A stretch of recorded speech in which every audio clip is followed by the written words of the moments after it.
अलग अलग आंसर क्यों आ रहे भाई? हाँ पार सही है। हाँ अनुष्का सही है बेटा, सही है। थर्ड अक्षय का भी सबसे पहले सही आया था आंसर +3। हाँ हाँ हाँ गुड प्रियांशी, हो गया। देखो मैं इसको सॉल्व कर देता हूं। पहले तो हम ये देखें कि म्यू की वैल्यू है √35, तो यहां से n पता चल गया 5, अनपेयर्ड है ना, ये अनपेयर्ड है। अब Fe है x प्लस, तो Fe का एटॉमिक नंबर 26 होता है, आर्गन भर जाता है अंदर 3d6 और 4s2, लेकिन इसकी बेटा 2 ऑक्सीडेशन स्टेट होती है, तो या तो मैं ठीक है +2 लेके कर सकता हूं। अभी अगर मैं +2 करूंगा तो ये तो चला जाएगा, लेकिन यहाँ अनपेयर्ड कितने बचेंगे? 1 2 3 4 5 6, अनपेयर्ड तो 4 है, मतलब ये नहीं हो सकता। अच्छा Fe +3 ऑक्सीडेशन स्टेट में लेके आए तो क्या होगा? आर्गन 3d5 और 3d5 बिल्कुल समझ में आ रहा है, 1 2 3 4 5, 1 2 3 4 5 ये हो जाएगा। मतलब कि x की वैल्यू जो होगी वो 3 होगी, न्यूमेरिकल वैल्यू या +3, ठीक है ना। तो मैंने x +1 यहां बोला था, तो न्यूमेरिकल वैल्यू x +3 होगी, ठीक है। इस तरह से भी जल्दी में हम क्या बोल देते हैं कि अनपेयर्ड इलेक्ट्रॉन्स आंसर 5 लगा दिया और एग्जामिनर ए ऑप्शन 5 रखेगा, ठीक है। आपसे गलत कराने के लिए फर्स्ट ऑप्शन ही ए दिया जाएगा, आप तुरंत इसको टिक करके आगे बढ़ जाओगे। इसलिए थोड़ा ध्यान दो कि यहाँ x+ पूछा है, अनपेयर्ड इलेक्ट्रॉन्स नहीं पूछे हैं, ठीक है। 13 14 हमने कर लिया। और ये मैग्नेटिक प्रॉपर्टीज 11th में भी पढ़ी हुई होती है। अच्छा मैग्नेटिक प्रॉपर्टीज बहुत इंपॉर्टेंट क्वेश्चन बनते हैं, लेकिन कब बनेंगे? जब कोऑर्डिनेशन कंपाउंड पे आ जाएंगे, ठीक है। तो थोड़ा सा वेट करो, कॉम्प्लेक्स कंपाउंड्स में फिर कोऑर्डिनेशन में बहुत इंपॉर्टेंट क्वेश्चन आ जाते हैं मैग्नेटिक मोमेंट। अभी तो मैंने क्या लिया? केवल आइसोलेटेड। अच्छा सीआरक्यू में भी इसका और कोई क्वेश्चन है क्या?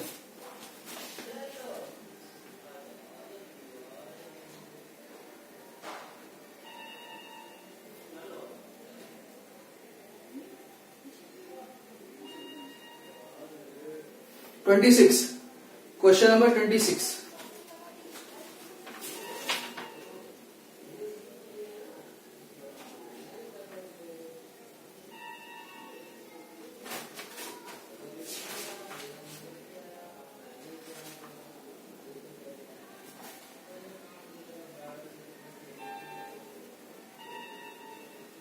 ओरली कर सकते हो ना 26 को?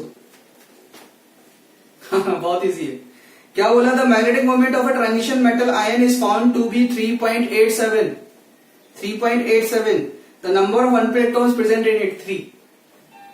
ये पता नहीं एडवांस लेवल में क्यों डाल दिया इसको, समझ गए ना भाई? 3.87 मतलब कि n की वैल्यू कितनी हो जाएगी? 3, ठीक है। तो कंप्लीट है ना 26। मैं लिख नहीं रहा हूं बोर्ड पे कुछ भी। अब the magnetic moment of transition metal ion is found to be 3.87। Solve करना हो तो कर सकते हो म्यू रख के, लेकिन 3.87 है, मतलब क्या n की वैल्यू अनपेयर्ड इलेक्ट्रॉन्स क्या होंगे? 3 होंगे, ठीक है।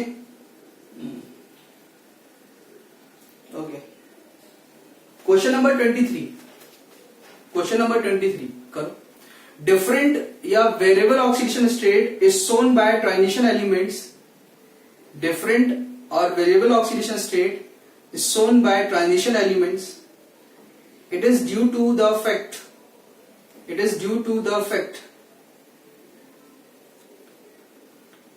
A option है n-1 d electrons may be excited to ns orbitals. B option है ns electrons may be excited to n-1 d orbitals. n-1 d electrons may get along with ns electrons in bonding.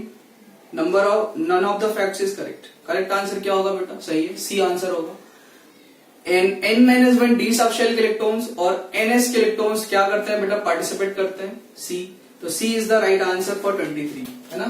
तो यहीं पर mention कर लेना 23, और आप सीआरक्यू में भी मेंशन कर लेना सी है। और ये हम पढ़ चुके हैं ऑक्सीडेशन स्टेट के अंदर थ्योरी में, ठीक है। क्लियर है? चलो तो इसके आगे मुझे नहीं लग रहा किसी हल्के में कोई क्वेश्चन है। ठीक है, अब आप हेडिंग डालिए enthalpy of atomization, enthalpy of atomization है ना, ये रफ कर रहा हूं बेटा।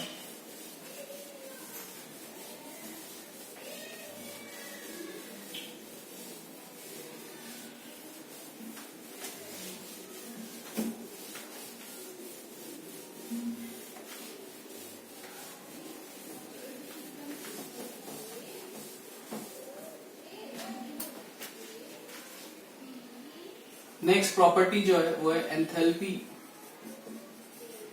Of atomization.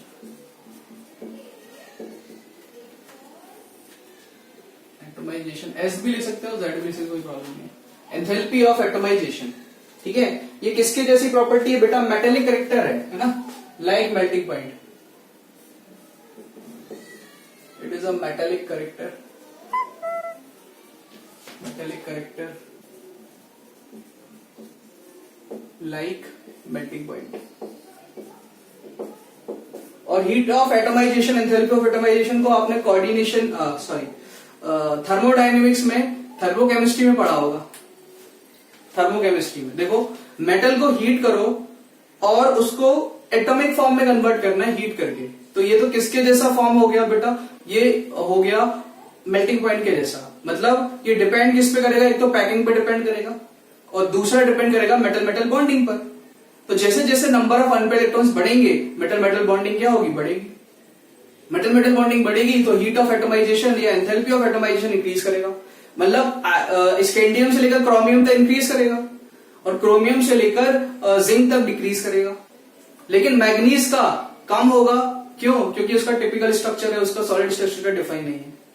तो इसके लिए एनसीईआरटी में ग्राफ भी बना हुआ है, वो ग्राफ मैं आपको यहाँ पर बना के दूंगा। ठीक है, तो पहले आप थ्योरी पॉइंट लिख लें इसमें, एंथैल्पी ऑफ एटमाइजेशन में थ्योरी लिखें बेटा, एंथैल्पी ऑफ एटमाइजेशन में the enthalpy of atomization will be higher, the enthalpy of atomization will be higher, I am repeating, the enthalpy of atomization will be higher, the enthalpy of atomization will be higher for that metal, the enthalpy of atomization will be higher for that metal, for that metal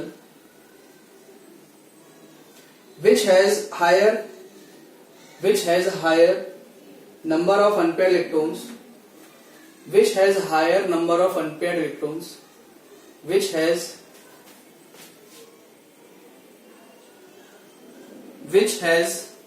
higher number of unpaired electrons। मैं repeat कर देता हूं फिर से बेटा, the enthalpy of atomization, the enthalpy of atomization will be higher, the enthalpy of atomization will be higher for that metal which has higher number of unpaired electrons, which has higher number of unpaired electrons, so it can show covalent bonding in addition to metallic bonding, so it can show SHOW, it can show SHOW covalent bonding in addition to metallic bonding। ठीक है बेटा, maximum किसके लिए? देखो actual में आपको metal solid से metal को किस में लेके जाना है? एटॉमिक फॉर्म में। मेटल सॉलिड से मेटल है ना गैस में लेके जाना है। इसके लिए जो डेल्टा एच ए होगा है ना, ये होता है enthalpy of atomization, enthalpy of atomization. एस से आप इसको गैस में कन्वर्ट कर रहे हो। ठीक है, तो मैक्सिमम किसके लिए है ना? मैक्सिमम फॉर क्रोमियम, क्योंकि नंबर ऑफ अनपेयर्ड इलेक्ट्रॉन्स यहां पर है ना ज्यादा थे, 6 होते हैं यहां पर। और मिनिमम ये जिंक के लिए है, 3D सीरीज में ना, जिंक के लिए नो अनपेयर्ड इलेक्ट्रॉन्स, यहां पर एक भी अनपेयर्ड इलेक्ट्रॉन पॉसिबल नहीं है। मैं रिपीट कर रहा हूं बेटा, the enthalpy of atomization will be higher for that metal the enthalpy of atomization will be higher for that metal which has higher number of unpaired electrons, so it can show SHOW, show covalent bonding in addition to metallic bonding. So it can show covalent bonding in addition to metallic bonding. ठीक है, covalent bonding in addition to metallic bonding chromium के लिए सबसे ज्यादा होगी। अब NCERT से देखो, इसका फिर ग्राफ आपको बता देता हूं। एनसीईआरटी से क्या ग्राफ था ये,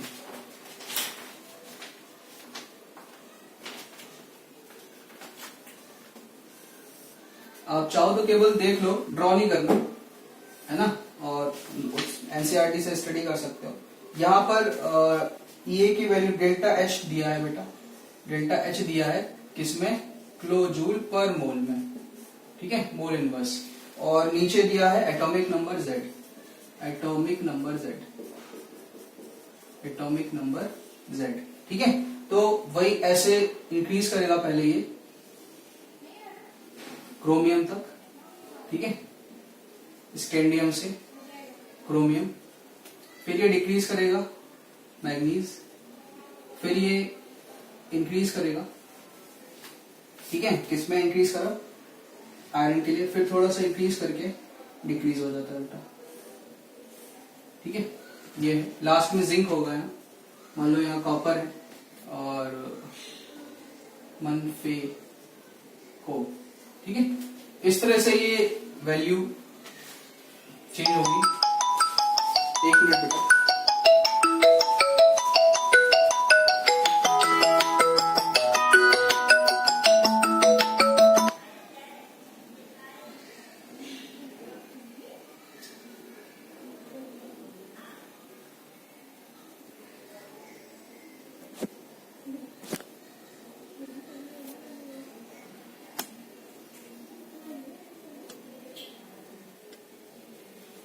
हाँ ठीक है।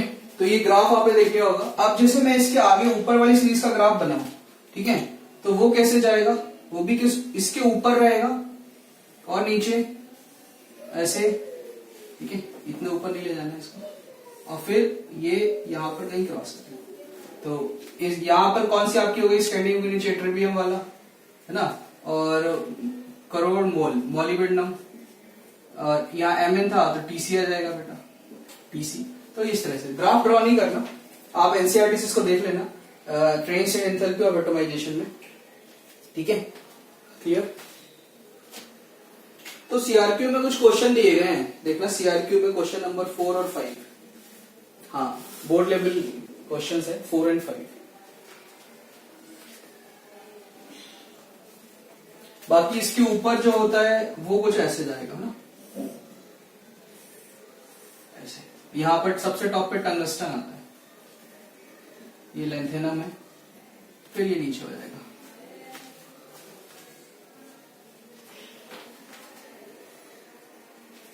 एनसीईआरटी अगर है आपके पास तो अभी देख सकते हो। चलो, तो क्वेश्चन नंबर 4 देखना बेटा सीआरक्यू का। क्वेश्चन नंबर 4 क्या है सीआरक्यू में, why do the transition elements exhibit higher enthalpies of atomization. इनकी एटोमाइजेशन की वैल्यू ज्यादा क्यों है, वही क्योंकि इनके जो मेटल मेटल बॉन्डिंग है वो क्या है, ज्यादा है, इस वजह से इनकी एंथैल्पीज की जो वैल्यू होगी वो हायर होंगी। देखो एस ब्लॉक के मेटल्स के लिए एंथैल्पीज बहुत कम होगी, पी ब्लॉक के मेटल्स की भी बॉन्डिंग वीक है, उनकी भी कम होगी, लेकिन डी ब्लॉक्स की जो एंथैल्पीज है इनकी वैल्यू ज्यादा होती है due to high metal metal bonding, ठीक है। तो आंसर लिखेंगे क्वेश्चन नंबर 4 सीआरक्यू में, question number 4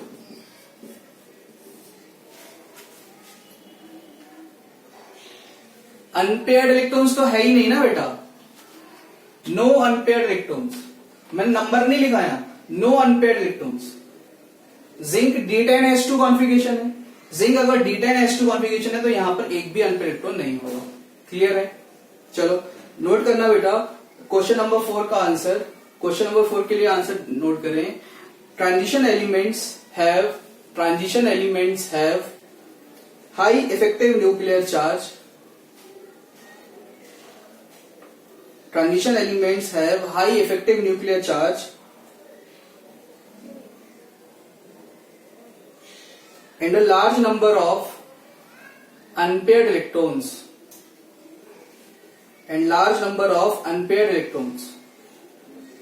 Transition elements have high effective nuclear charge. And a large number of unpaired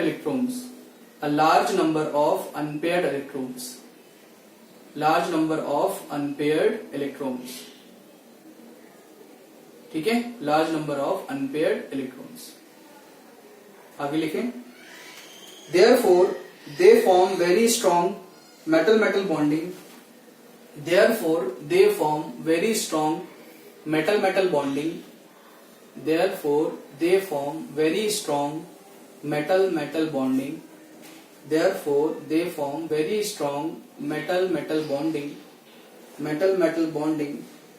And exhibit higher enthalpies of atomization.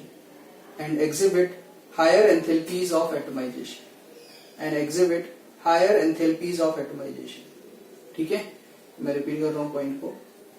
Transition elements have high effective nuclear charge, जिसको आप Z effective कहते हैं.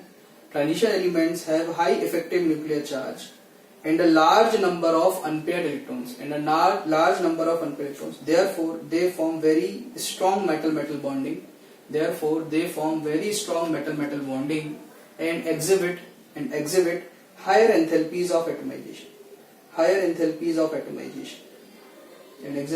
enthalpies of atomization.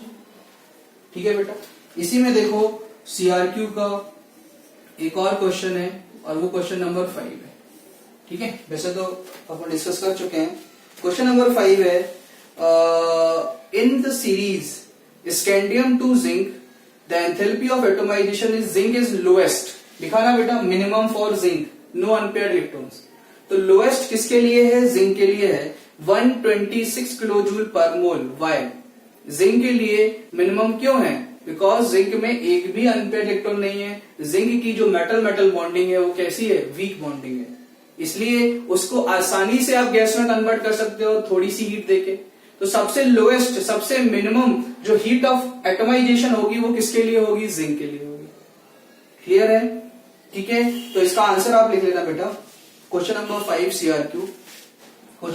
CRQ. Due to absence of unpaired electrons,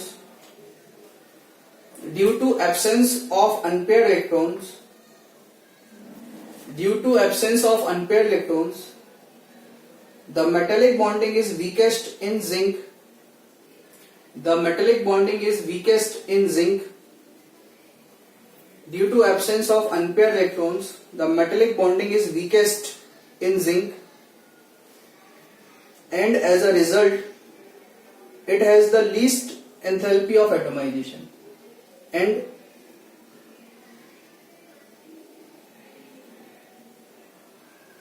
And as a result, it has the least enthalpy of atomization. I am repeating. Due to absence of unpaired electron, the metallic bonding is weakest. In zinc, Zn, and as a result, it has the least enthalpy of atomization.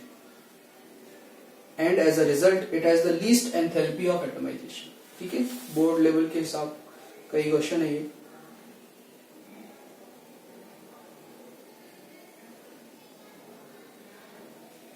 ठीक है, clear है? तो ये था बेटा enthalpy of atomisation. Board से कुछ note तो करना नहीं है, मैं रफ कर रहा हूं. ठीक है, अब कुछ क्वेश्चन और CRQ में जो हमने फर्स्ट और सेकंड दोनों क्लास में डिस्कस कर लिए थे, बट वो ना CRQ से नहीं किया, तो उसको एक बार कर लेते हैं अपन और फिर उसके बाद आगे प्रोसीड करेंगे.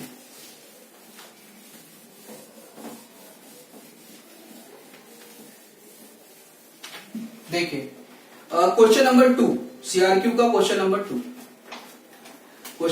2 मैं रीड कर रहा हूं. On what ground can you say that scandium is a transition element but zinc is not? Scandium is a transition element but zinc is not. देखिए, देखो हमने ये पढ़ा था कि ट्रांजिशन एलिमेंट होने के लिए क्या जरूरी है कि उसके ग्राउंड स्टेट में या किसी भी ऑक्सीडेशन स्टेट में अनपेयर्ड इलेक्ट्रॉन्स होने चाहिए, D1 से 9 कॉन्फ़िगरेशन होना चाहिए। तो स्कैंडियम जो है वो एटॉमिक नंबर 21, मतलब कि आर्गन और 3D1 4s2 अनपेयर्ड इलेक्ट्रॉन है ना बेटा, D1 कॉन्फ़िगरेशन है, ठीक है, इसलिए ये कैसा हो गया, ये ट्रांजिशन हो गया, ट्रांजिशन एलिमेंट है। लेकिन जिंक, आर्गन 3D10 4s2, ठीक है, 4s2 और जिंक +2 आर्गन 3D10 4s0 तो फुलफिल्ड है बेटा, D10 कॉन्फ़िगरेशन है, इसलिए क्या होगा, नॉन ट्रांजिशन होगा, non transition. Scandium ground state में D1 कॉन्फ़िगरेशन की वजह से ट्रांजिशन होता है, जबकि स्कैंडियम +3 तो D0 है, लेकिन एक भी अगर ऑक्सीडेशन स्टेट है या ग्राउंड स्टेट है तो वो D1 से D9 कॉन्फ़िगरेशन रखेगा, तो वो एलिमेंट ट्रांजिशन होगा। ये हमने कल डिस्कस कर लिया। Question number 3, silver atom has completely filled d orbital 4d10 in its ground state. How can you say that it is a transition element? बेटा ये भी डिस्कस किया था अपन ने एक एग्जांपल के थ्रू कि जो सिल्वर है, सिल्वर Ag है ना, देखो मैं फिर से पढ़ रहा हूं question, silver atom has completely filled d orbital. Silver का जो कॉन्फ़िगरेशन होता है वो 4d10 था और 5s1 था। तो हमने ये देखा था कि Ag+ में ये 4d10 होगा, लेकिन जो Ag+2 होगा बेटा वो 4d9 होगा, वो ये क्या हो गया, पार्शियली फिल्ड हो गया, पार्शियली फिल्ड हो गया। तो in Ag in +2 oxidation state has a partially filled d subshell. Ag+2 has 4d9 configuration partially filled. That's why Ag is a transition element. ठीक है? How can you say it is a transition element? Clear हो गई बात कि Ag in +2 oxidation state has 4d9 configuration which is partially filled d configuration. That's why Ag is a transition element. Ag is a transition element. ठीक है?